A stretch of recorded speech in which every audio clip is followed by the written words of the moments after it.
if you were speaking to other countries and trying to make the argument for moving in this direction, what would you say? What is the sort of, because we hear so often, volunteering is nice. It's a nice thing if you can do that. But what do you think is the really compelling argument for it?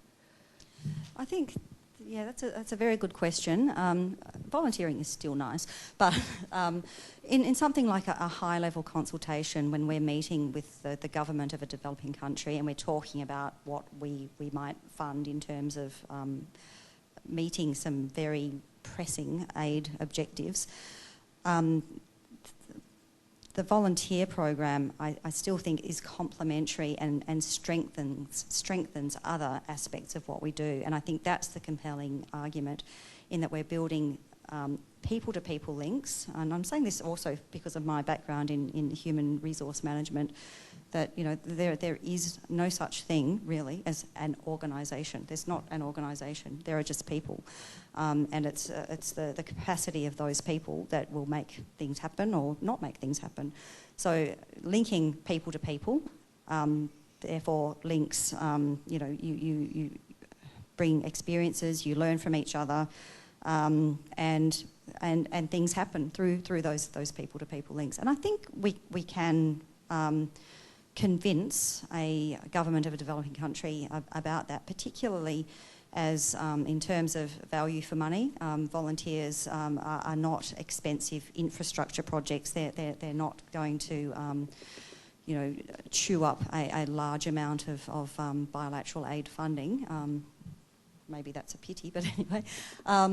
But I think that will be a compelling argument. I think, and drawing from your presentation this morning, Margaret, I think some more research and analysis about the effectiveness would be really useful for us. We haven't, like I mentioned before, we have anecdotal evidence that that there's been a lot of positive change in organisations and institutions and public administration, for example, in Pacific Island countries, but we're not measuring that. I think we will need to do that in the future to strengthen that argument even more. Hi, I just want to ask a quick question really in relation to the type of volunteering, I guess, and it might be more a question for Dimity or rather than yourself, I'm not sure. But I mean, obviously I can understand as well if volunteer sending organisations are involved in very much service delivery in line with, as you said, your country strategies.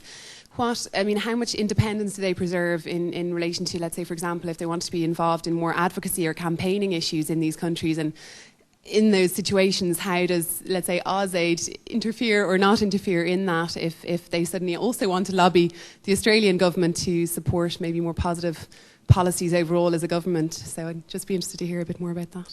Ooh, I don't know if you have an answer. But okay, that's a little controversial question for us. Yeah, we because another part of my job is I manage our relationships with Australian NGOs, and we always have that tension with, we provide some very significant funding to Australian NGOs, but of course Australian NGOs have within their mandate an advocacy function a lot of the time, and sometimes that advocacy is around lobbying the government for an increase in foreign aid, for example.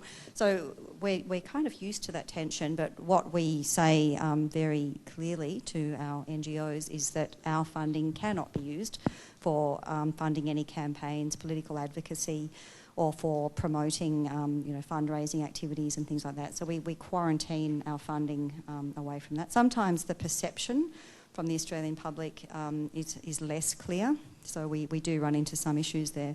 With volunteers, that's a good question, and I hadn't really ever thought about it, and I haven't come across it before. But I would imagine we have some policies in place, Dimity, around this, because Australian government would not condone, advocacy and political campaigning by a volunteer that's funded by us, because that would be compromising to our position with having to negotiate country strategies and programs with a partner government. So I guess there's something in the Code of Conduct. I'm guessing. Dimity's nodding. Okay, I'm getting it right. So we do have a Code of Conduct that our volunteers sign up to. and that would be part of the deal, basically. And I guess if they broke the code of conduct, there are sanctions such as, well, come out, we'll cut your assignment short, come home. A bit harsh, but that's probably what we will do.